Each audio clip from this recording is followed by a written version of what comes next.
Hi,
I'm Annie Whitehead. I'm a jazz trombone player, composer, arranger, and workshop leader. I ran and arranged for the World Music Workshop in London for 50 years, playing music from jazz to African, Cuban to reggae.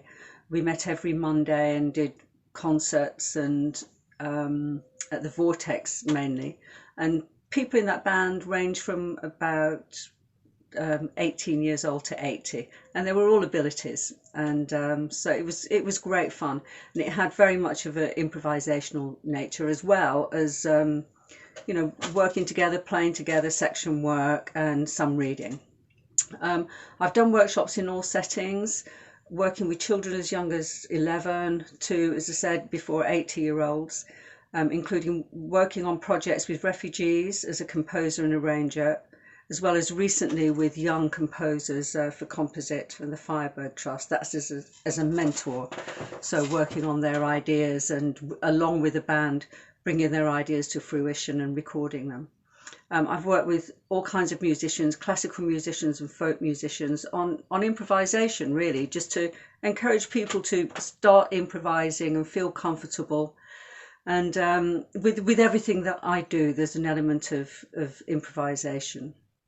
I'm currently based in Kent, having lived in London for many years, and I'm originally from Oldham in Lancashire, and that's where I started playing. I started playing in brass bands when I was 13, 14, and there was my best friend also played in the band, and there was another woman girl trombone player, and there was never any problem with being a girl in that world.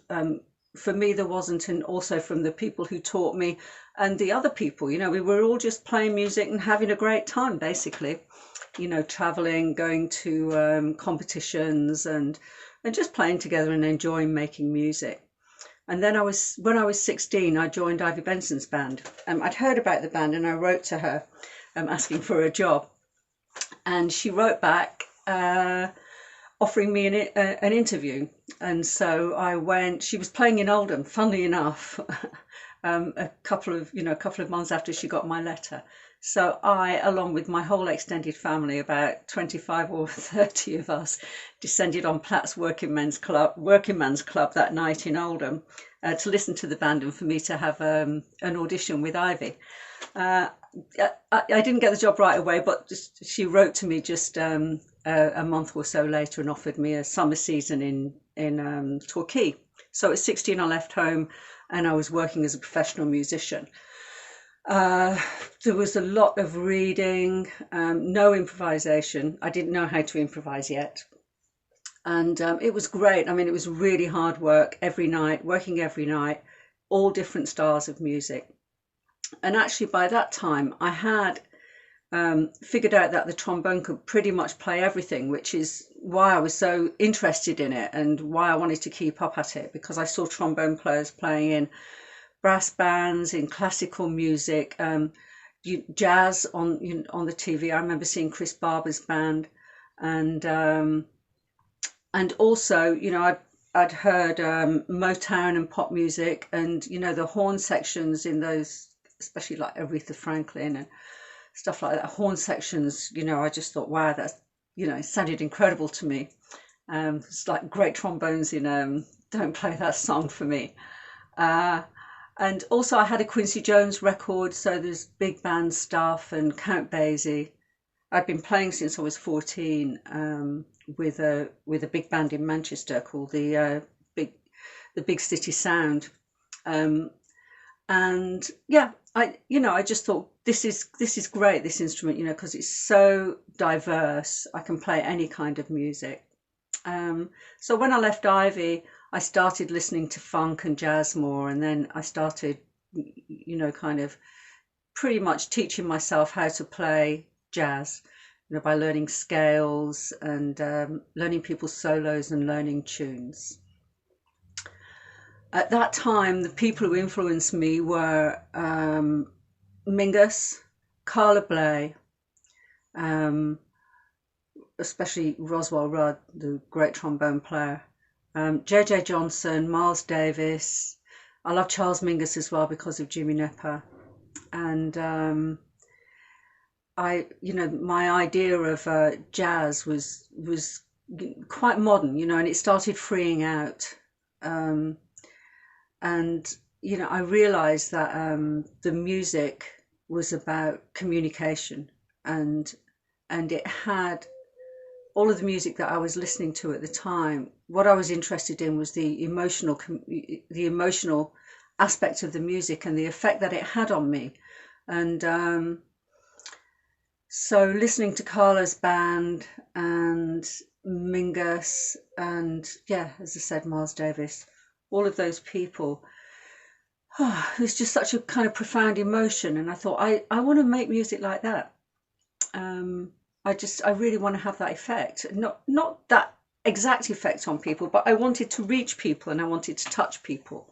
And then shortly after that, I started listening to the Brotherhood of Breath and more African music. And again, the kind of joy in the music, I just thought it lifted my spirit so much.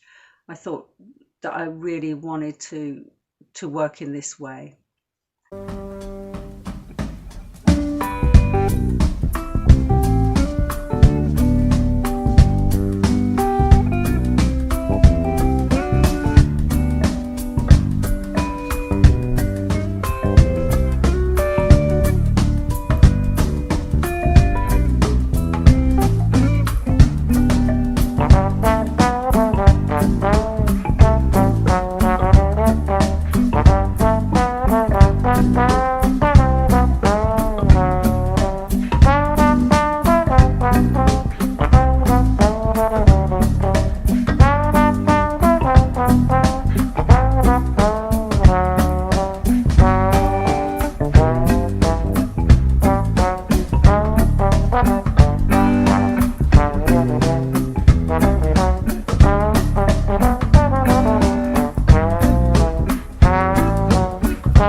What really affected me when I listened to bands like Carla Bley and Mingus were the colours that were used, and also the personalities of the different players. And so, yeah, I just kind of thought, yeah, it's not about just having a trumpet player in a band and a trombone player in the band just to kind of make that sound. It's actually about how those people play. So again, that's what really affected me at that time. It wasn't the instrument, it was the musician. And so again, it led me to more interest in expressing myself as a player. It's always difficult as a player to you know, to concentrate on expressing yourself, because there's like lots and lots of technical aspects, and also to gain kudos in the world of professional musicians. Then you need to get your stuff together. You need to get a good technique, and I did that. I did lots of practice and a good technique, but I was never a purely technical player. And maybe there aren't any purely technical players, but it was really the means to the end. At the same time, it was important to me to be good technically, because as a woman, I always felt that if I wasn't, then I could be called out on that, or people could say, well, women can't play as well as men. So it really was important for me to do that work on my technique, to be able to express myself through the instrument, but also to guard myself against people saying, "Oof, she's not very good as a woman player." And that's been something as well that's also kind of interested me in improvisational music. I think especially in Europe, but all over the world actually, people in that realm are much more interested in the expression rather than what you can do. It's how you can express. So I always thought that the kind of free improvisational movement was very, very much more open to women musicians, because there was an emphasis on and respect, really, for how for the personal in music, for what people actually brought. I saw a brilliant thing the other day. Somebody, it was a retort, and I decided to use it myself. But somebody said, I've lots of times people have said to me, the trombone's really not a woman's instrument, is it? And actually, it is when I play it. And I just thought, I heard that in another context, but I thought, yeah, I'm going to use that, because it's not about technicalities, and it's, you don't have to be kind of big and stuff to play the trombone, but I really like that anyway.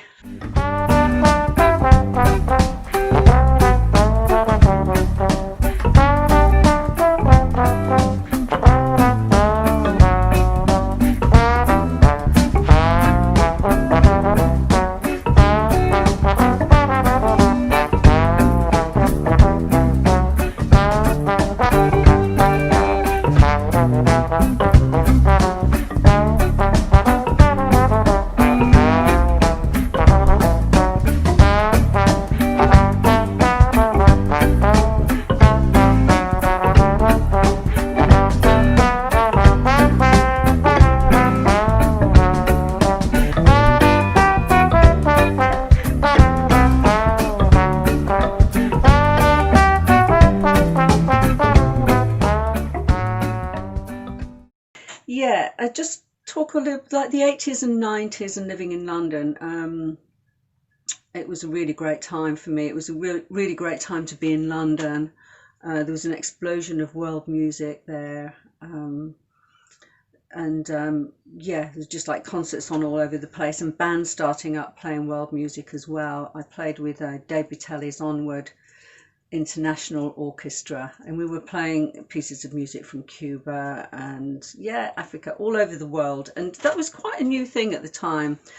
Jumbo, I can't remember his record label, but he was really great inspiration at that time, and I knew him, and he'd bring records over. So that was the first time I heard Jonas Gwangwa, the South African trombone player, and I'm going to send some tracks of his, so hopefully you'll hear them on the program as well. And I was playing with the South African scene in London as well, with Pinisa Saul, fantastic singer, and Dudu Pukwana. And I was also playing with Dudu, with John Stevens, and again that was like a totally free improvisation. It started off, we had a quartet, me, Dudu, Harry Beckett, and quintet, and John Stevens and Nick Stevens, And then John wrote some music for it as well. But like John's stuff, it was always like very, very loose, and there was lots and lots of improvisation. But I found myself thrown in at the deep end with that. John asked me to do a gig with him and Dudu and Nick Stevens, and I turned up at the pub. It was his local pub in West London, and we just, I was expecting some music or some direction or something, and no, we started, and 50 minutes later we stopped. And then we had a break, and then we started again, and 50 minutes later we stopped. And it was all about listening, responding to each other, and playing by ourselves, playing with others. It was the most wonderful experience, though totally terrifying. But anyway, I just got on and did it. So I ended up playing with John Stevens for a long time, again up until his death. And with Dudu, and at the time as well, the Brotherhood of Breath started up again in London. Chris had a time in London in the 70s, then he moved to France, and then in the mid 80s, well, early 80s actually, about 82, 83, he started up the band that he was to carry on playing with until he died in London. So I joined that band, and actually went to Mozambique with Chris as well, and yeah, that was just like such a great thing, because I'd been listening to them in Jersey, and thought, wow, what a wonderful band. So that was a fantastic thing to be playing with Chris's band. And again, hopefully a track will be played of Chris's band. At the time as well, there was the guest stars, Frank Chickens. There was like so many women coming up, running bands, playing their own material. Again, there was like another explosion there. Julia Doyle, Sylvia Hallett. It's really, really so many women playing around, and it was such a great time, for women musicians and for women to start writing.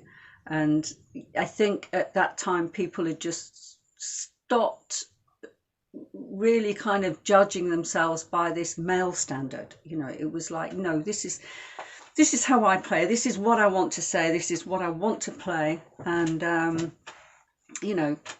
that's just how it is. And so it was a really, really good time for that. And there was so incredibly strong women, as I said, the guest stars, and Deirdre Cartwright and Alison Rayner, they've run a club and a gig and kept bands together again since that time. And I'm still playing with Deirdre and Alison.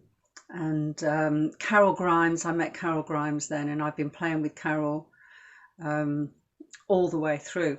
In fact, Carol's gig was the last gig that I did before lockdown on March the 8th, and then it all started closing in. So yeah, that was wow, what a memory, to be able to be out there playing music with other people. And it was a wonderful gig. It was a really, really wonderful gig. I was playing with Working Week at that time with Julie Tippett, and I've always been inspired by singers, so that's why I mentioned so many singers, Carol, Sarah Jane, Bessie Smith, Yusu Endor, Celia Cruz, Julie Tippett. Just the trombone for me is like the nearest to a human voice, and that's why I love it, and it also has the kind of same range as my voice. And I don't sing, I'm not a good singer, so it's playing trombone's like, oh yeah, well I can sing through this, and I can really, as I said before, express myself. Yeah, so that was a really, really good time, loads and loads of work, and as I say, we all really supported each other, and I know that women have had a hard time, and still do have a hard time as well, in the music business.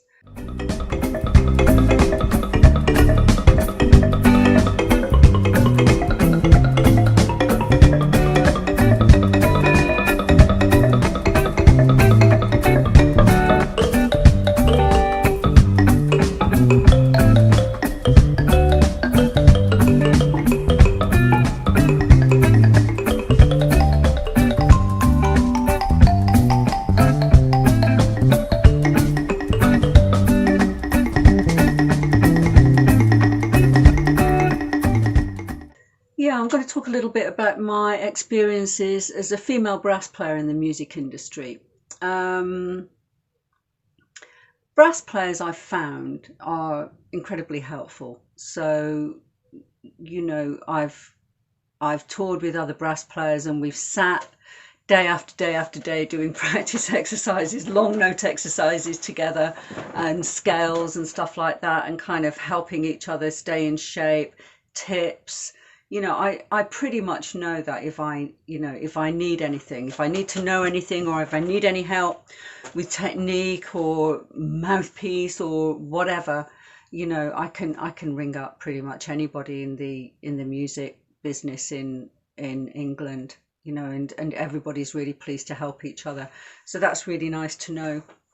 And as a female musician, you know, a lot of it is down to self-belief, and I think I was lucky early on, having a really good teacher, and also having parents and other friends around at that time who just were totally unfazed by me playing the trombone. I mean, in Oldham they thought it was a bit of a laugh, but they were just unfazed about it. And apart from the headmaster and other people at school who said, well, you should really kind of look to to be doing something proper rather than playing the trombone, I didn't get very much trouble from anybody. And also, actually, the headmaster and the people who said that to me really kind of awakened the rebel in me. So I thought, I'm going to show you, you know, I love playing music, and that's what I want to do.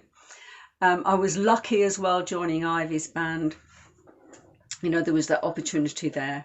I didn't go to college. I didn't do any further education, and so I just kind of went out and started playing. I taught at the Royal Academy of Music for a while, and I gave a few lectures really at that time, to the people who, to the brass players mainly, about this idea that women can't play as well as boys, and just experience, kind of talking about people's experiencing and asking questions and stuff like that. And what I found was that a lot of the guys felt really not intimidated, but that they thought that women musicians got more attention than they did. And in my experience, this has been true as well. I've sat on stage next to, a guy playing the trombone, and he'll get up and play an amazing solo. And I'm thinking, wow, that's amazing. And I'm looking out at the audience, and people are kind of chatting and having a drink and stuff like that. And yet I get up and play a solo, and it's a special event, because people go, oh, look, oh, look, the girl's playing the trombone. And so I've got mixed feelings about that. There was a time when I thought, you know what, I don't want to be a woman trombone player. I just want to be a trombone player. I want to be judged. I want to be assessed purely on what I communicate to people, and not on the fact that I'm a woman. And I can't get away from that, and there's no answers to that either. I mean, it's just the way it is. But I think more and more things are getting more equal, and I think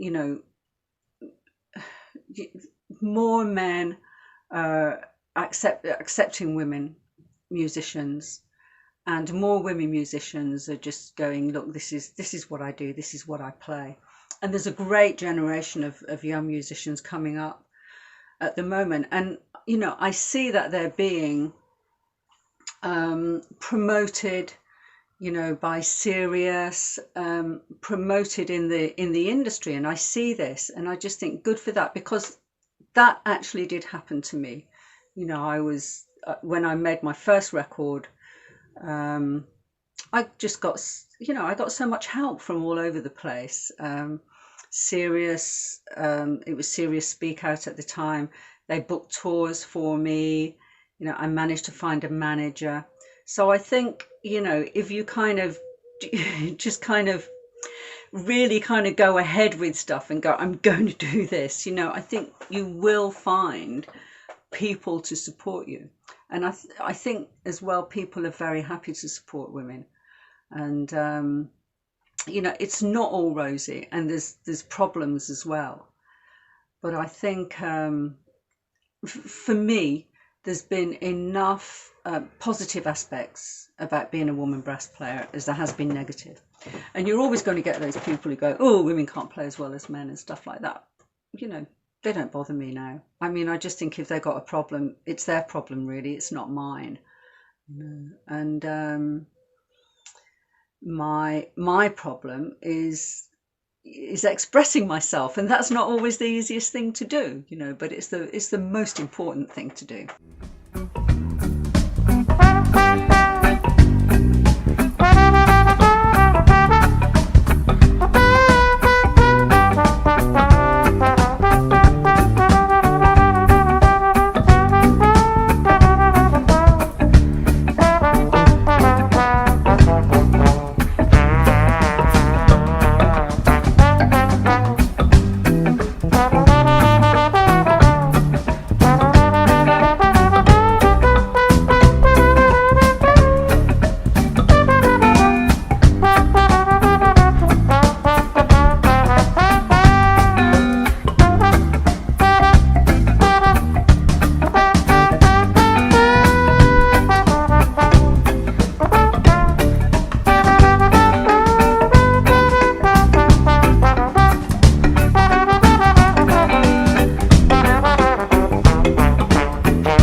I'm just going to talk a little bit about what's important to people when they're offering me paid work. I know that I'm a good reader, so people expect me to be a good reader and to be able to read what's put in front of me, within reason, of course. But I did, kind of name dropping here, but I did do a session for Jamiroquai, and he was talking about some previous people that he'd worked with, and it didn't work out. And he said to me, yeah, because basically you're a session musician, aren't you? And you're supposed to be able to play anything that's put in front of you.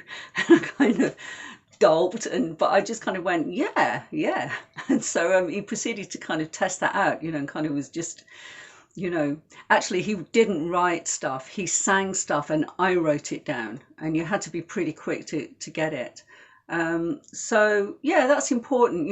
Again, I talked before about not being totally technically led player, but it's important to have technique, because when people book you, they want to know that you're going to be able to do what they want you to do and to carry out their ideas. And then on the improvisational level, that's about connection and being willing to connect and listen and really kind of express oneself, and again be aware of the of if there's any parameters, to work within those parameters as well. I work with a poet called Penny Rembo, and he kind of sends scripts because he's telling a poem while we're improvising, and he wants an element of free improvisation, but he doesn't want us doing, only what we want to do while his poem's being spoken. So, he gives directions, and it's important that those directions are respected, as well as he wants us to be. He wants us to bring ourselves to it as well. So again, there's that kind of fine balance. But I think that's really what's expected of a musician these days, to be an all-rounder, to be able to improvise. Well, it is in my world, to be able to improvise and also to be able to read.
moment we're on lockdown, and I'm really, really missing playing with people.